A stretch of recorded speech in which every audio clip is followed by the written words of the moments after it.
talking to CSC. Trying to challenge and co-create, cultivate change narrative. We're into What's the L, focusing on today's current events and whether they are lessons or losses for the for culture. the culture. Thanks for tuning in again to CTN Media. Do me a favor, share this out right now on your network. Share it out. Drop it in someone's DM. So we know the narrative portrayed by mainstream media, and now we're here. We are here to create, to challenge, to cultivate, to control the narrative. What up? I'm your girl, Shay J, the interview guru, and this is my guy, Chris Clee. Chris Clee, what's up? What's up? It's your favorite tag team for the culture. So you're tuning into What's the L, y'all. It's time to get through these. We're going to talk about current events, whether the lessons or losses for the culture. Tune in. Let us know what you're thinking. Tell us who you're rocking with. Is it a lesson or is it simply a loss for the culture? Let's hop on in this thing. First off, let's start off with one of my favorite entertainment. We couldn't start off without saying rest in peace to DMX, Earl Simmons. Our love goes out to your family, to your children, to all those who've been touched by your legacy. I certainly was touched by his rawness, his just true artistry. You know, I'm a New York City girl, so there's a lot of things I got to see with the Rough Riders around, and so I can just truly say his presence will be missed, and in so many levels, we just, you know, we honor him as a culture. I think we can't talk about real hip hop without talking about DMX. That's a fact. I think his presence, what he left in the rap culture, what he left in just the culture itself, you know, it was gritty, it was raw. It was at a time where Bad Boy and everybody was doing, you know, shiny suit music, and he came out and really just, you know, not necessarily introduced the world to the streets. He just gave it a different, you know, if you've ever been to Yonkers, it's not New York City, guys. It's, no, you know what I mean? Like, it is not glitz and glamour. There's abandoned buildings, you know, shout out to the Locks, you know, that's where Jada, Chic, and everyone's from. So, you know, it's the outside of the city. It's the outskirts, which I'm from Connecticut. I'm from Hartford. So we know the smaller cities, you know, in these huge states that, you know, have a different type of, you know what I mean, realm. Yeah, I'm telling you, Chris, when I moved from Manhattan and from Harlem to Yonkers, it was a total different life for me. It was like, I was really like, no, I had to come. I'm coming into the city. Like, it was totally opposite. You know, it was not the same. So, yeah, much love and respect. DMX, one of the greatest to ever do it.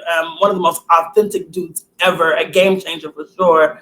When we talk about, so we definitely send our condolences. But we got to talk about some real things. This is a lesson on loss for the culture. DMX, there are a lot of rumors floating around that DMX died from the vaccine. And so, you know, at first it was reported as a heart attack. Then it was reported as what was connected to this heart attack. Was it an overdose? Was it the vaccine? All these things have been flying around. And so we have to look at these, you know, rumors that keep going around. Now, the speculation of COVID-19 vaccine being a part of what triggered this heart attack has not been confirmed or denied by DMX's camp. They have repeatedly said they do not know. They've said several times, we don't know what has caused the heart attack. We know he's battled with drugs for years. I think, but the narrative of the overdose came out extremely fast. So I think we have to be careful even when we talk about him overdosing or the vaccine. I think either way we go about it, when people just pass away, let's just give a little bit of space, you know? I think that we're already in a place where we're watching the vaccine being pulled, Chris, left and right. The Johnson & Johnson was just pulled because, you know, 6 people reported having extreme blood clots and all these things that are taking place. So I think as a culture, we're already saying, do we get the vaccine? Do we not? You're shamed if you're not. You're shamed if you are. Like, it's this whole thing going on. And then when we have rumors speculate about somebody that we're all, you know, grieving in a certain way, and we're like, what's going on? And then you have all these rumors speculate that he passed away from the vaccine. What is this? What do you think about this? I mean, it's just crazy to me because, I mean, you look at someone like, I'm very involved in sports, right? And, you know, you look at Hank Aaron's death, and it was told that, you know, he had gotten the vaccine a little bit prior. You look at just all of these Black figures who have passed away, and, you know, it always comes in reference to something else, or always comes in reference to the vaccine. And we already have that skepticism about, you know, this vaccine. I, for one, have never taken a flu shot in my life. Me either. You know what I mean? Don't do it. And it's not, you know, it's not necessary to belittle anyone who has, But it's just one of those things where, you know, just with the narrative and making so that people are throwing these speculations out there, you know, that's just a hard thing for our culture, where it's just like, you know, when we throw these stories out there, now it just becomes a little more for those people who are on the fence about possibly taking the vaccine. You know, it stops them. You know what I mean? So You're I think absolutely right. We have to do better as a culture. We have to do better, I think, and then even how we use social media as a tool, and not trying to be the first to report someone's death when you don't even really know what you're reporting on, and just being careful what you say, how you say it. I think there's a place where we have to do our job. There's a place where we have to show respect. Now, I ask you, Chris, is this a lesson or a loss for the culture? We know losing DMX is an absolute loss of the culture and an impact to the culture. But the speculations about him, the heart attack happening because of the vaccine, is this a lesson or a loss for the culture? Where you at with it? I mean, this is just a loss, Shay. It's a loss all the way around. I wish it was a lesson, but I just don't see us learning from this. This is definitely a loss. I think it's something that we do far too often. I think we throw things out there without having any factual information behind it. And it's just a loss. We lost a legend, you know what I mean? And I think it's even more of a loss that, you know, people are going on to social media and just like, oh, nobody cared about DMX. Nobody wanted to give him, you know, his flowers while he was here. No, that's not necessarily it. You know what I mean? I was one of those that obviously I don't have to send praise to someone every single day, but there's some, you know, songs that I hear now and I'm just like, wow, I remember that time. You know what I mean? And the situations that some of these songs had gotten me through. So, you know, give people their time to kind of heal the way that they want to. You know what I mean? Absolutely, Chris. I'm rocking with you on this one. I say it's absolutely a loss for the culture. Lesson of loss. It's a loss. We got to be careful what we put out there. We got to be careful. You know, these people have families. They're human. And so I just say be careful in times of grief and in times of sorrow. And lead with love. Lead with love. So we're going to call that an L for the culture. It's a loss for the culture. Absolutely. All right, so what else we got going on? Next, we're going into politics, Shay, and I hate it to be, you know, another somber mood and keeping us in this place. But do the boys in blue get the same treatment or fair, you know, in trials and everything else? And you know, I've always had this love-hate relationship with, you know, law enforcement, and you know, I think it's just one of those things. You know, you look at what's going on now, obviously with the, you know, George Floyd, Derek Chauvin's trial, but now even more recent, you know, another young man gets killed by the police. So Kimberly Porter is the officer who was involved with the shooting of Dante Wright. Yes, rest in peace, Dante Wright. And absolutely, and our condolences. Yes, our condolences. And our community that's grieving together. Yeah, absolutely. And I think we've gone through this far too many times. You know what I mean? And it's always like a slap in the face when an officer gets their job back or when an officer is not forced to resign or fired. In this case, Kimberly Porter, you know, resigned this Tuesday. Her papers still haven't been accepted by the state or the city, and her captain, lieutenant, chief, or whatever the case may be, the chief of police has also resigned as well. You know, it's just I think what happens is that law enforcement has been put in this position where they have to answer for everything that every officer does. But it's similar to us. Why do we have to answer for everything that's involved in the Black community? Like it's one of those things where you have to understand policy. And, you know, look at, you know, what is it, Officer Rustin? She. Yeah. I mean, you know, and I go there immediately. It's like, I don't know if we can say, do they get a fair trial? What's a fair trial? Because what I've seen is no justice on my end. I've never seen them get really what they should get. I never see them really get the hammer. I never see this even with this Derek Chauvin's case. Rest in peace, George Floyd. I don't see this ever him getting these, 40 years. I don't see these things happening. So trial or not fair, when you're able to resign from your job and still get your pension, when you're able to still put food on your table and things of that, I have a problem with that. And when I say this is the number 6 leading cause of Black men dying is by the hands of police, I have a problem with that. So for me, and like now with like us, the officer Rustin, with him being out from this is a guy that in Kenosha that shot Jacob Blake 7 times in the back. Yeah. He's back out on the field already. He's back out there he has a job immediately. Yeah. I'm looking at some young Black men that literally pulled out BB guns and are doing more time and have more consequences. And so when you say fair, what does fair even mean? Because they never do their due diligence to our community, to our people, and they're always our culture always takes a loss when we're looking at absolutely. I think it's hard for me to even have a piece of empathy. I don't care if they ever get a do just trial because they're usually always getting the system looks out for who it's built for. And then we look at the excuses, right? It's always an excuse. A cop shoots somebody and it's just like, oh, well, this person should have done this or they should have listened but it's like, come on, she was a 26-year veteran in the force. Right. 26 years. She was training another officer. Yeah. She shoots this kid because she thought it was her taser. You've been a police officer for 26 years. You should know which side your taser is on and which side your weapon is on. Chris Cleve, I think you're hitting on something so key when we look at things like this and we really start to unpack something like this. The first thing I hear is this veteran, and then I hear training other people. When you look at the George Floyd case, something very similar. The pig that shot him, that put his knee on his neck and killed him, he was also training other people. So what we're talking about now is an embedded culture and a system that keeps getting paid more and more and more and kill. And so this is a culture. These are the people that are training and then at the forefront of this is how we operate. This is what we do. How do we ever feel like the system is going to work on our behalf? How do we ever feel like they're going to be held accountable for their actions? How? We're watching things in broad daylight happen and no one's even it's a trial. Like what? This is insane to me. Shay, I think it's literally like a joke at this point.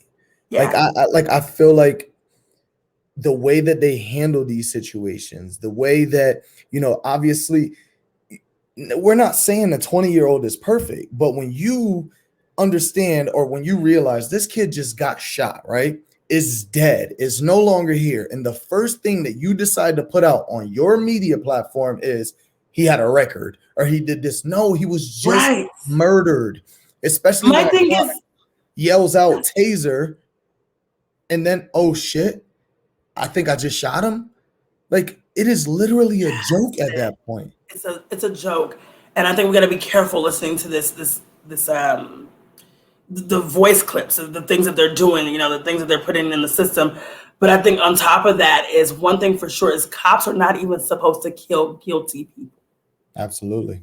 So I think that says in itself, innocent, guilty, in between, they're not supposed to kill you. Absolutely. You're not supposed to fear for your life from the cop. Absolutely. So, guys, do us a favor and share this with your networks. Make sure that you're commenting. We understand that, you guys have an opinion as well, and we want to jump on here and talk about your opinions and make sure that we're being as interactive as possible.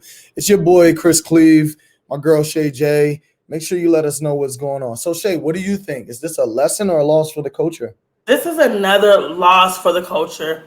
I don't see any lesson in what we keep seeing. The mainstream media narrative of they kill us, they hunt us, and they get off, and it's a sport. The blatant disrespect to, I thought it was my taser, the way we're treated. It's a volatile situation. I think it desensitizes people, and I say it's an absolute loss for the culture in so many ways that this is even being portrayed as the narrative that we're watching in front of our eyes. Again, man, our condolences goes out to Dante Wright. I mean, at this point, it's becoming literally, like I say, and I use this word, but it turns into a joke. Like they don't take us serious. And, the first thing they go on there and they put up is there's rioters and these are people who are, they're not happy. Like, and you have to understand that. And how else are we supposed to show it? We march peacefully, we get scrutinized. We ask for reform change, we get scrutinized. We take a knee during national anthem, we get scrutinized. What else are we supposed to do? We start a movement and just say just to matter, we get scrutinized. So what else are we supposed to do? So what do you think? I'm definitely with you. This is definitely a loss. And I hate that we have to keep speaking about this, but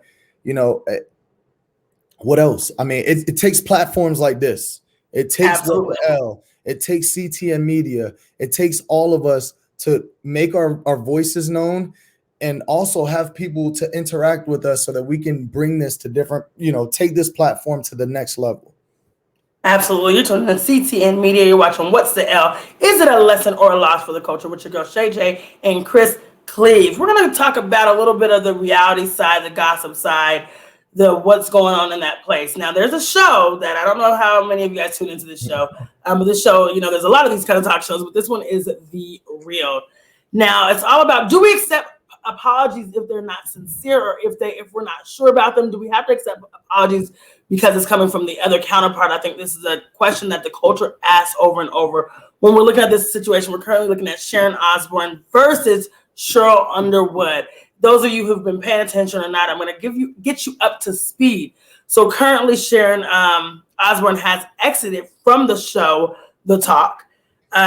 This was after she was defending her friend Piers Morgan, who had made some questionable comments about Meghan Markle and the interview with Oprah Winfrey. The comments seemed to be a little racist and off target, and Sharone Osbourne went to his defense. And during that, her and Sheryl Underwood had some words, and more so with her just kind of attacking Sheryl Underwood in a space. And so after that, Sheryl Underwood, kept her composure. Sharone Osbourne left the show. Of course, she didn't leave without a check because, I think that's what happens when you're of the other side. You always leave with a nice check. We're looking at walking away about $5 to $10 million in our minimum payout. So she didn't walk away and get nothing from it. And she walked away and she was able to tell her own narrative of like, I walked away, I was not fired. Of course, the show took a whole month hiatus because this was such a big rustle up. And so they take this month hiatus. And now people are saying, Sharone ended up texting and, apologizing to Sheryl. She said, they both thought they had a friendship. And now the friendship's in question, the apology's in question. There has been no real reconciliation. And so, Sheryl Underwood has went to say she's feared being seen as an angry Black woman. So really having to tailor her conversation, and really between that exchange with Sharone Osbourne, she kept a lot of silence because she didn't want to be looked at as the angry Black woman. And now she doesn't want to be looked at as the Black woman that had to forgive right away. Do we just forgive because we don't want to look like something? Do we accept those narratives that are placed on us? Chris, tell me what your thoughts are. There's just so many, and like I said, I hate for us to just be on a bunch of negative BS, but it's literally all that's going on. Like, and this is not the first time. They try to label Michael Strahan as just this angry Black man, for the Today Show. It's always that. It's always that we have to be sincerely apologetic, when in all actuality, it's just like, it's okay for us not to understand. It's okay for us not to be happy. You know what I mean? And we should be allowed to do that in front of a camera. I'm sorry. And that's just the way it works. They did the same thing with our people at ESPN. And I forget the names, but it was Michael Smith and the other young lady, and that to me doesn't make sense. Like that. And I think when you say that, because it's just so hard. We know this especially when you're plugged into these mainstream medias and you're getting paid from an industry that wants you to look a certain way, sound a certain way, and really relate to a certain audience. You're always under a microscope glass, and we know the Black tax, you have to be twice as good. You got to be careful of, if coming off angry. I know they did that with Tamar as well when she was on The Real. So we see this constantly happen. I'm going to ask you first, do you think this is a lesson or a loss for the culture? Another loss. Woo! Another loss. I'm sorry. I think what happens is that we're never going to receive or get the respect that we want unless we're in charge of the narrative. Unless it is our platforms, unless we're open and obliged to speak about the things that we want to speak about, and we don't have to be. We can be unapologetically Black, and it's okay to be unapologetically Black because people are unapologetically themselves, their races, and everything else, and it's okay for us to be as well. You disrespect me on live TV, just understand that I'm not taking disrespect on live TV. And that's just the way it works.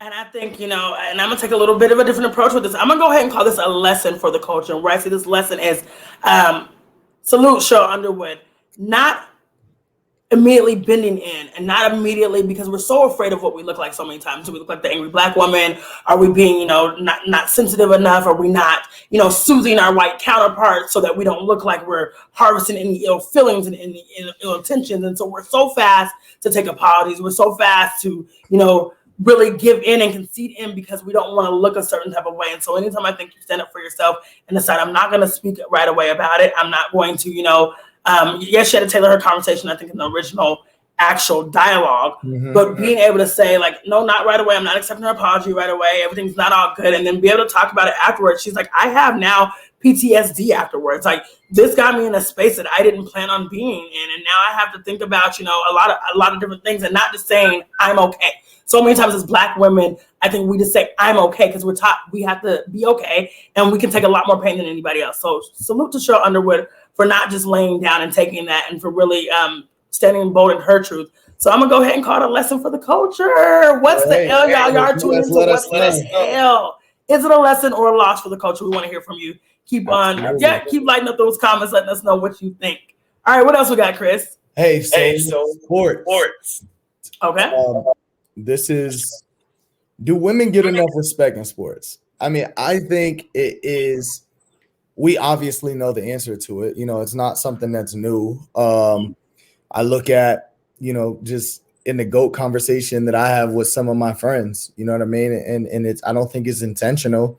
I think we just don't do it enough. We don't, put women into these conversations. And we say that to say the GOAT talk. Does it involve Serena Williams?